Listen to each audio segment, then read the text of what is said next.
अस्सलाम वालेकुम जी। लास्ट में हम लोगों ने जो लेक्चर दिया है ये उसी का ही लास्ट पार्ट है, उसी टॉपिक का जो हमने 5 to जो है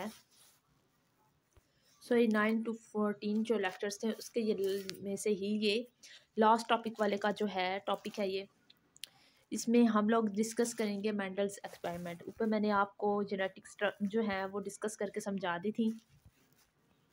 आज जो है कुछ कंसेप्ट उन्हीं टर्मिनोलॉजी के हम मेंडल्स के एक्सपेरिमेंट से जो है सीखेंगे। इसमें आप लोगों ने ये देखना है कि मेंडल्स के एक्सपेरिमेंट्स कितने थे, कितने दिए थे और किसकी बेस पे थे। और मेंडल एक्सपेरिमेंट जो है वो जेनेटिक्स के तमाम लॉज को फॉलो करता है, ठीक है, एक्सेप्ट 2-3 जो है वो इसकी लिमिटेशंस है वो आप लोगों ने रखनी है याद कि कौन सी लिमिटेशन है जहाँ पे मेंडल्स के एक्सपेरिमेंट फॉलो नहीं करते, ठीक है।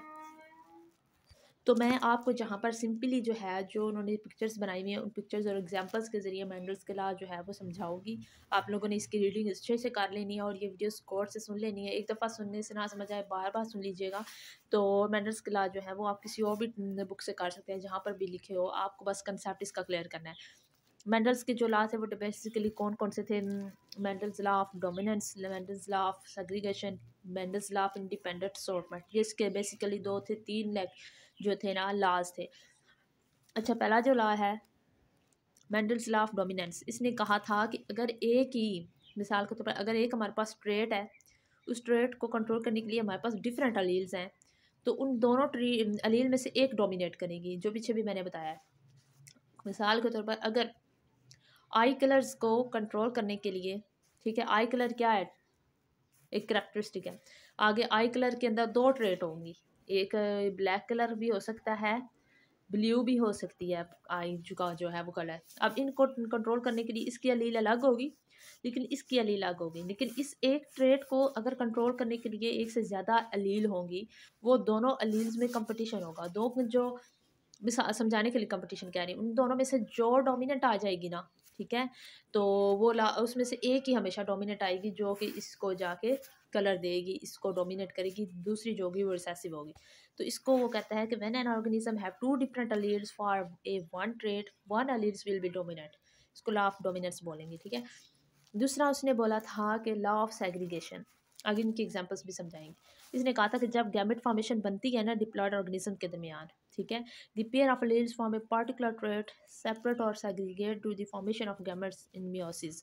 ये क्या पूरी बात है ये आपको समझ नहीं आएगी, मैं आपको नीचे इसकी जो है लॉ ऑफ जो सेग्रीगेशन है वो हम लोग जो है समझाऊंगी। अभी हम सेग्रीगेशन समझ लेते हैं क्या होती है। व्हाट इज सेग्रीगेशन का मतलब ये है कि जो अलील्स होते हैं ना वो पेयर्स की शक्ल में होते हैं, किसी एक जीन्स के ही 2 अलील होते हैं, ठीक है, और किसी डिफरेंट ट्रेट्स को या एक ट्रेट को वो कंट्रोल कर रहे होते हैं। एक जीन के 2 अलील जो हैं या डिफरेंट जो वेरिएंट है एक जीन के, अलील 1 अलील 2, जो जीन सेम ही होगी उनकी लेकिन वो डिफरेंट ट्रेट्स को कंट्रोल कर रहे होते हैं, ठीक है।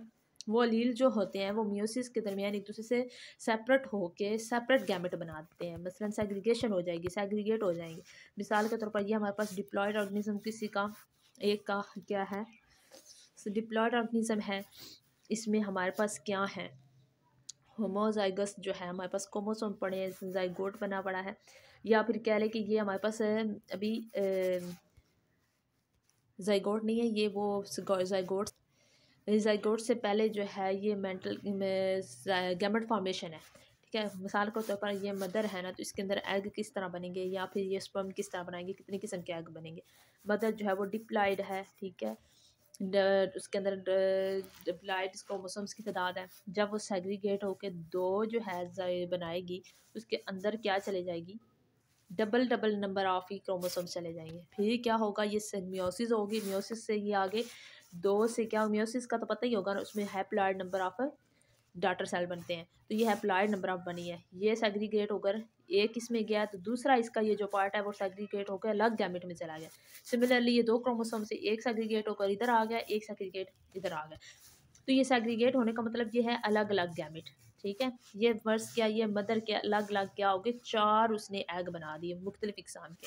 अब 4 मुख्तलिफ स्पर्म आएंगे, उनको क्या कर सकते हैं, इनमें से किसी को भी फर्टिलाइज करके ये जो है वो जाइगोट बना सकते हैं। समझ आ गया। अब ये था सेग्रीगेट होना। यहाँ पर मियोसिस के दौरान ये दोनों यहाँ से ये सेग्रीगेट होकर अलग अलग होकर अलग अलग गैमेट्स में चले जाते हैं। अगर यहाँ से ये सेग्रीगेट ना हो मियोसिस के दरमियान, तो एक बीमारी हो जाती है जिसे कहते हैं नॉन डिसजंक्शन, ठीक है, नॉन डिसजंक्शन। तो ये एक बीमारी है, लेकिन ये नॉर्मली नहीं होती। जैसे ये सेग्रीगेट होंगे तो क्या होगा, आगे वाले जो बच्चे होंगे उनमें थोड़ी सी खसूसियात चेंज हो जाएंगी, थोड़ा वो पेरेंट्स जैसा होंगे, कुछ वो नई चीज़ें लेके आएंगे। अच्छा, अब हम समझते हैं, अभी हम जो करने लगे हैं ना, वो अभी हम कौन सा उसका ला करने लगे हैं, मोनो हाइब्रिड और डाई हाइब्रिड क्रॉस उसने जो किया था उसको हम देखते हैं कि उसने वो किस तरह किया था। और मोनो हाइब्रिड और डाई हाइब्रिड क्रॉस के नतीजे में उसने होमोजाइगस और हेट्रोजाइगस का जो कंसेप्ट था वो ही उसने दिया था। नीचे लॉ ऑफ इंडिपेंडेंट सोमेट है। अभी ये जो लॉ है ये सेग्रीगेशन का मैं समझाने लगी, इस तस्वीर को गौर से देखें। अब मेंडल ने क्या किया, उसने सबसे पहले लिया येलो रंग का एक, कह ले पी लिया, पी का पता है ना, बीज लिया, ठीक है। और वो ये पीस का जो शेप है वो राउंड भी हो सकती है, रिंकल्ड भी हो सकती है। यहाँ पर वो क्या करेगा, पी शेप को एग्जामिन करेगा कि आगे वाले बच्चे के अंदर पी शेप क्या होगी, ठीक है। वेदर दे आर राउंड और wrinkled is controlled by single gene which has 2 alleles. गौर से समझे, वो कह रहे हैं कि जो पी की शेप है ना उसको कंट्रोल करने के लिए जीन एक ही है, सिंगल जीन है, लेकिन वो शेप दो तरह की हो सकती है, एक रिंकल्ड इस तरह की होगी, एक गोल होगी। अब इसको, अब जीन एक हो गई, ठीक है, जीन तो एक है लेकिन इसके अलील दो हैं। एक अलील इसके लिए है जो रिंकल्ड पैदा करती है, एक जो अलील है वो राउंड के लिए है। अब हमने देखना है इन दोनों में से डोमिनेंट कौन सी होती है बच्चों के अंदर। आया कि वो डोमिनेंट अगर अलील ये होगी ना गोल वाली, तो ये गोल देगी, रिंकल्ड सीड पैदा नहीं करेगी। अगर सिंकल्ड वाली डोमिनेट होगी तो रिंकल पैदा करेगी। उसने क्या किया, उसने एक येलो लिया, ठीक है, येलो बीज लिया। वो येलो जो बीज था उसने वो कह लें कि रिंकल्ड नहीं लिया, गोल लिया, ठीक है, राउंड लिया, लिया और इधर उसने रिंकल्ड ग्रीन लिया। जब इन दोनों को आपस में क्रॉस करवाया ना, ठीक है, इनके गैमेट्स बनाए, इसका गैमेट्स वाई बना और इसका भी गैमेट्स स्मॉल वाई बना। जब इन दोनों को कैपिटल वाई और स्मॉल वाई को आपस में उसने जो है पेरेंट, ये पेरेंट थे, पेरेंट जाइगोट को, जब उसने पेरेंट जनरेशन के जाइगोट को आपस में मिलाप करवाया तो उसके पास जो F1 जनरेशन बनी थी वो क्या बनी थी, कैपिटल वाई स्मॉल वाई, यानी उसमें येलो की भी करेक्टरिस्टिक थी, ठीक है, और ग्रीन की भी कुछ भी क्या होंगे। अब इसमें अगर हम देखें, अगर ये वाला वाई डोमिनेट हो गया तो पूरे का पूरा बीज क्या होगा, येलो कलर का होगा, क्योंकि ये वाला जो कैपिटल वाई ये येलो कलर को डिटरमिन करता है। लेकिन अगर ये वाला वाई स्मॉल लेटर अगर हमारे पास डोमिनेट हो गया तो कलर कौन सा होगा, ग्रीन, ठीक है। ये हमारे पास जो सेट है ना, गैमेट जो बना है, F1 जनरेशन जो हमारे पास आई है ये हेट्रोजाइगस है, ठीक है, ये सेम इनकी गैमेट है नहीं है, हेट्रोजाइगस है। अब F1 जनरेशन के आगे अगर हम गैमेट बनाए तो कितने बनेंगे, ये देखें, ये गैमेट्स उसने बनाए हैं, ठीक है। F1 जनरेशन के आगे कितने गैमेट बनेंगे, कैपिटल वाई और स्मॉल वाई, ठीक है, ये दो गैमेट बने। ये मेल के गैमेट हो गए, इस तरह फीमेल के भी दो गैमेट बने जाएंगे, ठीक है। इनको जब आपस में F1 को क्रॉस करवाया तो हमारे पास क्या बना, ठीक है। यहाँ पर देखिए, ये उन्होंने फीमेल के ऊपर गैमेट रखे हैं, नीचे मेल के गैमेट रखे हैं। जब फीमेल के देखें, अब नेक्स्ट जनरेशन में ये जो F1 जनरेशन पैदा हुई है, ठीक है, इसमें से मेल भी पैदा हुए थे ये वाले और फीमेल भी ऐसे ही पैदा हुई थी, ठीक है, इसी हेट्रोजाइगस गैमेट्स के साथ। अब ये दोनों आपस में क्रॉस हो रहे हैं तो इनके गैमेट्स पहले क्या बनेंगे, 1 2 3 4 गैमेट्स बनेंगे। तो ये चारों जो गैमेट्स हैं इनको हम पुनेट स्क्वायर में इस तरह रखेंगे, उनकी रेशो ऊपर मेल फीमेल रखें, नीचे मेल रखें, इनको आपस में क्रॉस करें तो हमारे पास कितने गैमेट्स बनेंगे, वाई को वाई से क्रॉस किया तो वाई, फिर इस कैपिटल को स्मॉल लेटर से क्रॉस किया तो वाई, फिर इस कैपिटल को इस वाई से किया तो ये वाला, और इस ग्रीन को किया तो ये वाला। अब इसके कलर्स को देखें, इसमें कैपिटल वाई हैं दोनों, तो इसका मतलब क्या होगा, येलो कलर डोमिनेट होगा।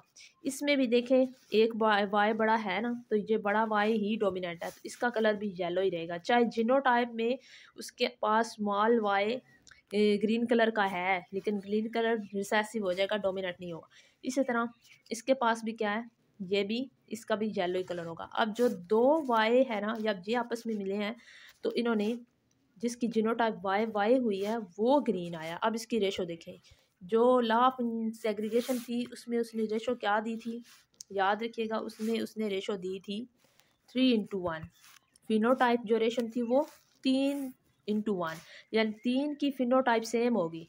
तीनों का 3 जो बच्चे बनेंगे ना F2 जनरेशन में, उनमें से 3% जो जनरेशन होगी ना, जो F2 जनरेशन में बच्चे आएंगे, उसमें जो है 3% जनरेशन जो पैदा होगी वो राउंड होंगी और साथ येलो कलर उनका होगा। और जो 1% जो है जो बच्चे हमें मिलेंगे वो ग्रीन कलर के होंगे। यानी जो हमारे पास कैपिटल वाई है, लील वाई की जो लील है वो डोमिनेट होगी, सेग्रीगेट होगी, अलग होगी और इसने ज़्यादा गैमेट बनाए। इसी तरह अगर जीनोटाइप रेशो देखें तो उसके पास जीनोटाइप रेशो आई थी 1:2:1। इसका क्या मतलब है? इसका मतलब है वाई वाई दोनों कैपिटल वाई रखने वाले जो डोमिनेंट जीन्स हैं, जीनोटाइप है, वो एक दफ़ा आया है। वो 1% है पूरी एंटायर F2 जनरेशन में जितने बच्चे भी पैदा हुए हैं उनमें 1% है। फिर अगर ये भी जनरेशन देखें, ये XY, ठीक है, अगर मैं सिर्फ एक्स ये वाई, ये कैपिटल वाई और स्मॉल वाई की अगर जनरेशन देखूँ तो ये 2% ज़्यादा है एज़ कम्पेयर टू इससे। तो F2 जनरेशन जो आएगी उसमें डबल जो है जीनोटाइप किसकी होगी, वाई और वाई की, अगर इस रेशो को देखें, ठीक है। और जो ये 1 है ये किसको शो कर रहा है, ये इस जीनोटाइप को शो कर रहा है जो हमारे पास है इस वाई की है, यानी ये जो स्मॉल वाई एक दफ़ा सिर्फ आया है, ठीक है। तो ये आपने याद रखनी है कि जो लॉ ऑफ सेग्रीगेशन है वो पेपर में पूछ लेता है कि लॉ ऑफ सेग्रीगेशन में जीनोटाइप रेशो क्या थी, तो आपको याद होना चाहिए MCQs में ही आपने जीनोटाइप रेशो ये रखनी है, ठीक है, यानी 1:2:1, ठीक है। और अगर वो फिनोटाइप रेशो पूछ ले तो आपने बतानी है 3:1, ठीक है। ये 3 की फिनोटाइप यानी कलर सेम होगा दिखने में, लेकिन इनकी जीनोटाइप एक दूसरे से मुख्तलिफ होगी और इसकी फिनोटाइप एक जैसी होगी। तो ये अपनी फिनोटाइप जीनोटाइप रेशो याद रखनी है। इसने यही बताया था कि जब हम पहले पेरेंट्स से हासिल क्या हुआ, हमें इससे पता चला कि जब पेरेंट्स जो हैं वो होमोजाइगस होंगे, उनको जब हम F1 जनरेशन में पैदा करेंगे तो वो सेग्रीगेट होकर F1 जनरेशन हेट्रोजाइगस कर देंगे हेमोजाइगस से। फिर जब हेट्रोजाइगस वाले आपस में मिलाप करेंगे तो हमें F1 ऑफस्प्रिंग जो होगी वो 3 टाइम्स से फिनोटॉपिकली ज़्यादा होगी एज़ कम्पेयर टू F2। जो F2 के अंदर जो 1% होगी वो ग्रीन होगी, तो इधर से वो सेग्रीगेट हो गई, इसलिए उनकी ये मकदार जो है वो कम हो गई है, ठीक है। अब आगे mental law of independent assortment, इसने क्या कहा था कि अगर हम जीन का पेयर लेते हैं और सेपरेट करना चाहते हैं the members of A gene pair, ठीक है, separate from one another independently of members of the other gene pairs, ठीक है। ये क्या होती है, जब मियोसिस होती है, ये भी सेम वही है, तो उसके दरमियान जीन पेयर ही सेपरेट हो जाता है दूसरे जीन पेयर के फंक्शन से इंडिपेंडेंट होली होगी। यानी अगर एक जीन पेयर है ना तो वो सेपरेटली अपना एक्सप्रेशन शो करेगा, उससे कोई फ़र्क नहीं पड़ता दूसरा जीन पेयर उसी जानवर के ऊपर या ऑर्गेनिज्म के ऊपर गैमेट के दरमियान क्या असर कर रहा है। मिसाल के तौर पर अगर मैं इसी को यहाँ पर आप समझाते हैं, ठीक है। अब ये रिंकल्ड और इसमें इंडिपेंडेंट असॉर्टमेंट में हम लोग देखेंगे कि ये इंडिपेंडेंटली सॉर्ट करता है, किसी दूसरी एक जीन को अपना एक्सप्रेशन डिज़ायर करने के लिए किसी दूसरी जीन की ज़रूरत नहीं होती। मिसाल के तौर पर अभी हम यहाँ पर आपको बताते हैं, यहाँ पे लिखा हुआ है कैपिटल वाई, अगर ये आपको गौर से नज़र आए, इसकी बात कर रही, 2 कैपिटल वाई हैं, 2 कैपिटल आर है। इसका मतलब क्या है, कैपिटल वाई का मतलब ये है कि ये येलो कलर को शो कर रहा है। ये जो जीन्स के अलील्स हैं, ठीक है, एक जीन जो येलो कलर को कंट्रोल कर रही है उसके 2 अलील्स हैं वाई, ठीक है। इसी तरह इसी सीड की जो शेप को कंट्रोल कर रहे हैं वो है राउंड। आपको पता है राउंड कलर की राउंड जो शेप होगी उसके लिए जो जीन्स होंगे वो डबल आर है, ठीक है। अब आपको पता चल गया डबल वाई और डबल आर क्या है। इसी तरह ये जो रिंकल्ड है इसमें स्मॉल लेटर्स के जो जो हैं हमारे पास वाई, ये इसके ग्रीन कलर को शो कर रहे हैं, और ये जो स्मॉल आर हैं ये इसकी रिंकल्ड शेप को शो कर रहे हैं। तो जहाँ पर भी आपको मैं अभी वाई यूज़ करूँ तो आपको पता होना चाहिए ये ग्रीन कलर वाला जो बीज है उसका ये उसके कलर को शो कर रहा है ग्रीन, और जो आर है छोटा ये उसकी रिंकल्ड शेप को शो कर रहा है। इसमें उसने क्या किया था, ये डाई हाइब्रिड क्रॉस था, ठीक है। लॉ ऑफ इंडिपेंडेंट असॉर्टमेंट में उसने कौन सा क्रॉस पढ़ा, डाई हाइब्रिड, और लॉ ऑफ इंडिपेंडेंट सेग्रीगेशन में उसने मोनो हाइब्रिड पढ़ा था। मोनो हाइब्रिड क्रॉस वो होता है जिसमें एक टाइम पे हम एक ट्रेट पढ़ रहे थे। पिछले क्रॉस में हमने क्या पढ़ा है, सिर्फ एक ट्रेट पढ़ रहे थे और वो था कलर। हम येलो कलर पढ़ रहे थे कि अगले जनरेशन में येलो कलर ज़्यादा होगा फिनोटाइपिकली या ग्रीन होगा। इधर हमने एक टाइम पे दो ट्रेट पढ़ रहे हैं, एक तो पढ़ रहे हैं पी का हम कलर पढ़ रहे हैं, दूसरी हम पी की शेप पढ़ रहे हैं। यहाँ पर हम लोगों ने क्या किया है, दो ट्रेट पढ़ी है। तो किसी एक क्रॉस में जब हम दो ट्रेट को पढ़ रहे हो तो उसे हम डाई हाइब्रिड क्रॉस कहते हैं। और मेंडल ने डाई हाइब्रिड क्रॉस किसके लिए यूज़ किया, लॉ ऑफ इंडिपेंडेंट असॉर्टमेंट, ये आपने याद रखना है। उसने क्या किया, एक बीज लिया जिसके जो कि राउंड और गोल था, सॉरी राउंड और येलो था, ठीक है, और दूसरा बीज लिया जो रिंकल्ड और ग्रीन था। अब देखें रिंकल्ड शेप है, ग्रीन कलर है, इसी तरह राउंड शेप है, येलो कलर है। जब इन दोनों को उसने क्रॉस करवाया पेरेंट जनरेशन को, जो F1 जनरेशन पैदा हुई ना, उसमें इन दोनों की खूबियाँ थी, ठीक है। कैपिटल वाई किसको शो कर रहा है, येलो कलर को, और स्मॉल वाई किसको शो कर रहा है, इसकी ग्रीन कलर को। इस तरह कैपिटल आर किसको शो कर रहा है, राउंड शेप को, और इस तरह स्मॉल आर किसको शो कर रहा है, रिंकल्ड शेप को। लेकिन ये जो बीज पैदा हुआ था ना, ये रिंकल्ड नहीं हुआ था, ये गोल हुआ था। अब इसकी जीनोटाइपिकली ये क्या था, हेट्रोजाइगस था, जिसमें वाई वाई आर और आर मौजूद था। लेकिन डोमिनेंट इन दोनों में क्या हुआ, येलो कलर भी डोमिनेंट हो गया और राउंड शेप का जीन भी डोमिनेंट हो गया। ये स्मॉल वाई और स्मॉल आर रिसेसिव रहा, तो फिनोटाइपिकली ये येलो ही रहा, ठीक है, ठीक है। अब इसके अंदर जीन्स में तो वो रिंकल्ड वाली खसूसियात मौजूद थी ना। फिर जब F1 जनरेशन के गैमेट बने ना, फर्स्ट क्या, ये मेरे पास फीमेल है वाई वाई आर आर, इसी तरह एक मेल आया जिसका वाई वाई आर आर था। इन दोनों को जब मैंने आपस में ब्रीड करवाना था तो मैंने इनके क्या बनाए, गैमेट्स बनाए। जब गैमेट्स बनाए तो कैसे गैमेट्स बनेंगे, इसके गैमेट्स बनाना अगर आपको नहीं आता तो यहाँ पर सीख लें। पहले कैपिटल वाई सारी हम लिख लेंगे, जो भी उसकी जीनोटाइप है वो इस तरह लिख ली। अब इसका कैसे गैमेट बनेगा, Y capital Y small Y capital R small R. अब इसका उन्होंने क्या किया है, एक गैमेट इसका बन गया वाई और आर का, ठीक है, कैपिटल वाई और आर का, ये एक गैमेट बन गया। फिर किसका गैमेट बना, स्मॉल वाई, ठीक है, और इस वाले आर का, ठीक है। इसी तरह फिर एक वाई कैपिटल वाई और स्मॉल आर, और इसी तरह स्मॉल वाई स्मॉल आर, ठीक है। अब इनको उन्होंने ये चार गैमेट हमारे पास बने थे, ये चार गैमेट होमोजाइगस, ठीक है। ये आप गौर से देख लें कैसे बने थे, इनके ही आपस में मिलाप करवा के उन्होंने बनाया था। अब पुनट्स के राज है, ये ऊपर हमारे पास एक पेरेंट के गैमेट रखे हुए हैं, नीचे दूसरे पेरेंट के रखे हुए हैं। जैसे ही ये गैमेट इस गैमेट से मिलाप करता है तो ये हमारे पास बीज पैदा होता है। फिर ये वाला जो है इससे मिलाप करता है तो ये वाला बीज पैदा होता है। इसी तरह ये अगर मैं रखाऊँ तो ये जो है, ये जो वाई आर है, ये किससे रिएक्ट करता है, इस वाई आर से, तो ये पैदा होता है। इसी तरह करके जब हमने इनको आपस में मल्टीप्लाई किया तो हमारे पास हमें पता चला कि हमारे पास जो रेशो F2 में आई वो 9% जो थी, यानी 90% जो या कह लें या ज़्यादा थी, वो राउंड और येलो थी, वो डोमिनेट गई, ठीक है। और जो असल जो थी ना हमारे पास, वो क्या थी, राउंड और येलो, रिंकल्ड और ग्रीन। रिंकल्ड और ग्रीन सिर्फ 1% रह गई प्योर, और राउंड और येलो जो थी वो ज़्यादा रहेगी क्योंकि डोमिनेट थी। दरमियान में दो न्यू ट्रेड्स पैदा होंगे जो उसने नहीं दी थी। वो कौन सी थी, उसने क्या शुरू में दिया था, राउंड और येलो दिया था, लेकिन न्यू ट्रेड क्या पैदा हुई, राउंड और ग्रीन। फिर उसने क्या दिया था, रिंकल्ड और ग्रीन दिया था, लेकिन न्यू ट्रेड क्या पैदा हुई, रिंकल्ड और येलो।